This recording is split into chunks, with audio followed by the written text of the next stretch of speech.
converti, c'est la fraîcheur de la spontanéité. C'est la voix de Dieu au petit Samuel de l'Ancien Testament, qui entend « Samuel, Samuel !» et il répond « Qui es-tu, Seigneur ?» Ton serviteur écoute. C'est frais, c'est spontané. C'est Saul de Tarse, arrêté sur la route de Damas, qui dit spontanément « Seigneur, que veux-tu que je fasse ?» Ah, la fraîcheur d'une conversion, où l'on obéit sans calcul, où l'on se dépense à fond pour le Seigneur et sans compter. Je me souviens avec émotion des premiers jours, premières semaines de ma conversion. J'avais 20 ans. Je m'étais converti des plaisirs mondains de l'époque qui m'entraînaient sûrement à la perdition. Et j'étais tellement heureux. Et je n'étais pas seul à me convertir. Nous étions 2 grands copains, 2 amis d'enfance, nous avons trouvé le Seigneur en même temps. Et cela va de soi, nous n'étions pas très instruits des choses de Dieu, nous n'y connaissions rien. Nous avions trouvé le salut en allant dans une église, une assemblée évangélique à quelques 45 kilomètres de chez nous. C'est-à-dire que tous les dimanches, pour aller au culte, il nous fallait faire 90 kilomètres aller-retour. 37 kilomètres de train, 2 kilomètres de marche et 5 de tramway, multipliés par 2. Ce n'était pas la porte à côté, mais nous le faisions avec joie. Nous étions un peu comme ce fermier américain qui s'était converti dans son champ et qui conduisait tout le monde dans son champ pour qu'il se convertisse. On pensait que tout le monde devait venir dans cette église, cette assemblée, pour se convertir. On peut appeler ça des erreurs à la gloire de Dieu. On se disait, il faut que tous les copains à qui on parle du Seigneur, parce que je vous assure qu'on a témoigné partout, il faut qu'on les amène tous dans cette assemblée. Pour qu'ils entendent l'évangile, il faut qu'ils y viennent tous. Donc faire 90 kilomètres aller-retour, mais étant étudiants, lui et moi, nous avions tout juste assez d'argent de poche pour payer notre train. Comment alors payer le train des copains qui avaient encore moins de sous que nous? On s'est creusé les méninges pour savoir ce qu'on allait faire pour avoir des sous. Nous avons décidé de rassembler des blocs de marbre, de les polir, de les assembler, d'astiquer une trompette, de vendre le tout pour avoir des sous pour amener les copains à l'église. Vous souriez, c'était très frais, très spontané, des bêtises quoi, des bêtises à la gloire de Dieu. Je vous vois sourire, moi aussi. Bien sûr qu'il y avait derrière ces idées généreuses, une dose massive de naïveté et d'ignorance. Et pourtant, cette spontanéité reste parmi les plus beaux souvenirs des premiers jours de ma conversion. On voulait plaire au Seigneur et le servir en toute simplicité, sans calcul égoïste. Mais je crains très fort que ce que depuis nous avons gagné en sagesse, nous l'avons perdu en fraîcheur et en spontanéité. J'ajoute pour terminer qu'il y a eu 3 résultats différents. Le jeune homme s'est assis et s'est mis à parler, la jeune fille s'est levée et Lazare est sorti du sépulcre. Voyez-vous, quand Jésus-Christ sauve des âmes, il ne les appelle pas toutes à la même chose. Certains, comme le jeune homme, viennent s'asseoir sur les bancs de nos lieux de culte, régulièrement, avec fidélité. Ils viennent en fait s'asseoir aux pieds du Seigneur. Et comme le jeune homme qui, en plus de s'asseoir, s'est mis à parler, ils viennent unir leur voix à nos voix pour louer le Seigneur dans le chant des cantiques et dans l'adoration. D'autres, comme la jeune fille, se lèvent pour prendre une part active aux charges et au ministère de l'Église locale. D'autres, comme Lazare, sortent. Ils sortent pour porter l'Évangile jusqu'aux extrémités du monde en qualité d'évangéliste, de missionnaire, de pasteur. Chaque conversion produit des résultats différents. Je ne sais pas à quoi le Seigneur vous appelle. C'est une affaire qui se jouera entre vous et lui. Je sais simplement que le Seigneur vous appelle d'abord au salut. Voulez-vous donc répondre à son premier appel et lui dire « Seigneur, je suis d'accord que tu me tires de ma mort spirituelle, d'accord de recevoir de toi la vie éternelle, je suis d'accord que tu me sauves, que tu me transformes, je choisis d'aller avec toi jusqu'au bout et d'en prendre les risques. » Je vous ai dit qu'en clôture de soirée, je vous demanderai quelque chose de difficile. Levez la main en signe que vous ajoutez foi au message de l'Évangile. Nous allons donc dans un instant avoir 1 minute de recueillement que j'appelle parfois 1 minute de vérité. Devant Dieu, vous ferez le point dans votre vie. Vous choisirez intérieurement et vous le démontrerez publiquement par un bref mais décisif lever de main. Cela voudra dire que dans la main tendue du Seigneur vous mettez la vôtre. Ensuite, je prierai pour vous.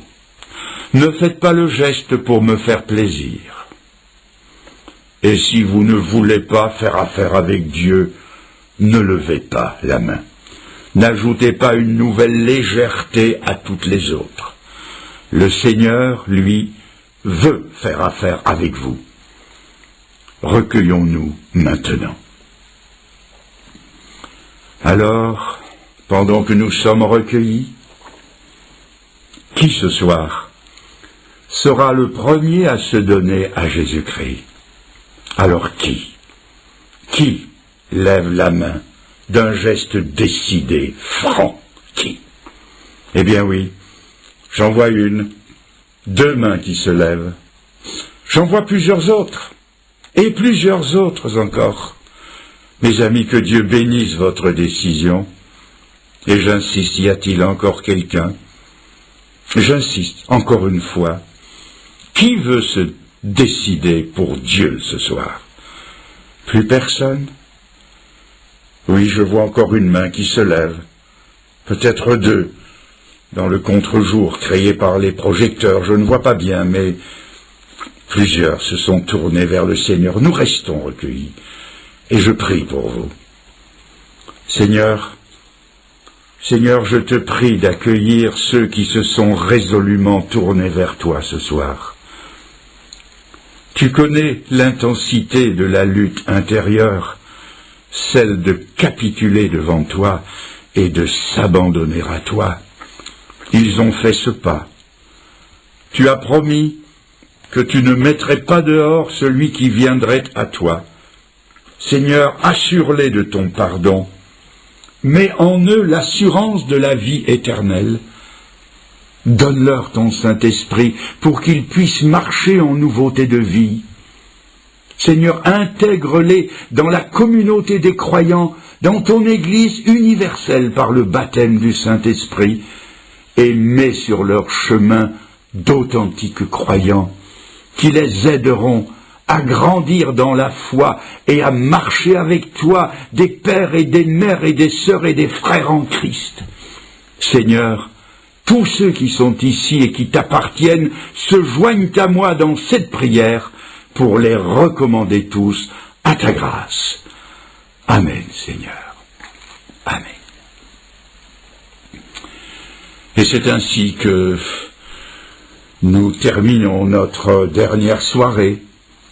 À la sortie, j'aurai sans doute l'occasion de serrer bien des mains.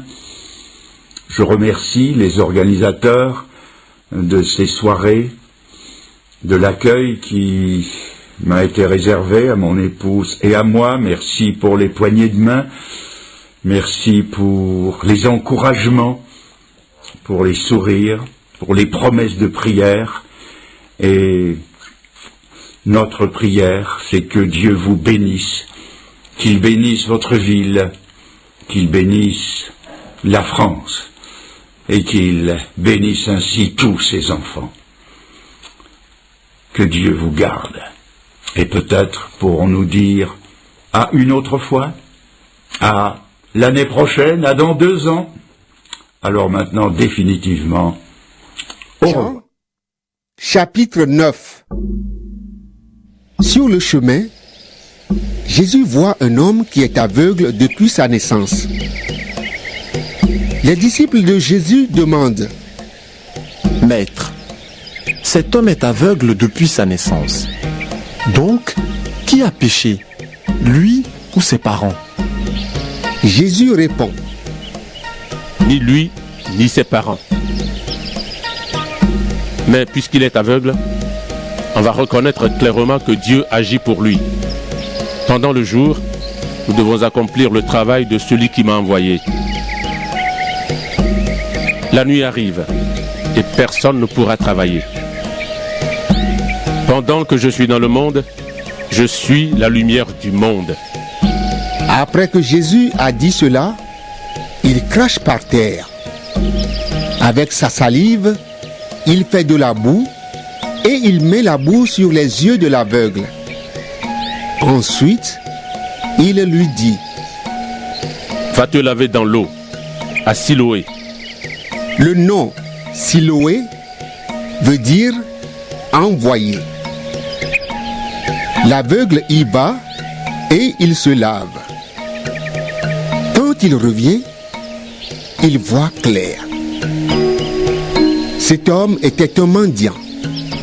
Ses voisins et ceux qui avaient l'habitude de le voir avant disent: Est-ce que ce n'est pas l'aveugle qui était assis et qui mendiait?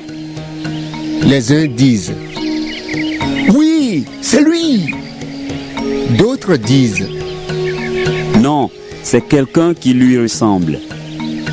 Mais l'homme dit: C'est bien moi. Alors les gens lui demandent: Tes yeux se sont ouverts comment? Il répond: L'homme qu'on appelle Jésus a fait de la boue. Il l'a mise sur mes yeux et il m'a dit: Va à Siloé et lave-toi. J'y suis allé. Je me suis lavé et maintenant je vois clair. Les gens lui demandent: Où est-il, cet homme? Il répond: Je ne sais pas. On conduit chez les pharisiens l'homme qui, avant, était aveugle.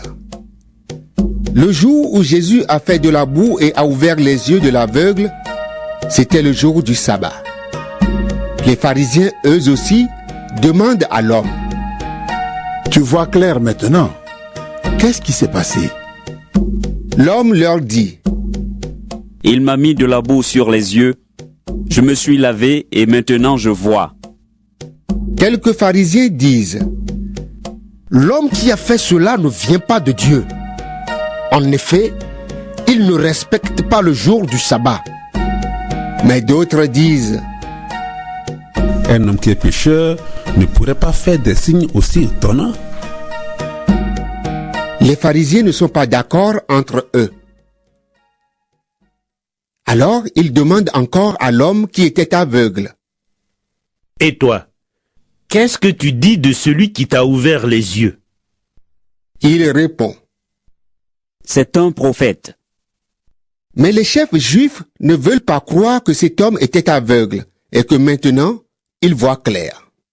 C'est pourquoi ils font venir ses parents et ils leur demandent: Est-ce que cet homme est bien votre fils? Vous dites qu'il est aveugle depuis sa naissance? Maintenant il voit. Qu'est-ce qui s'est donc passé?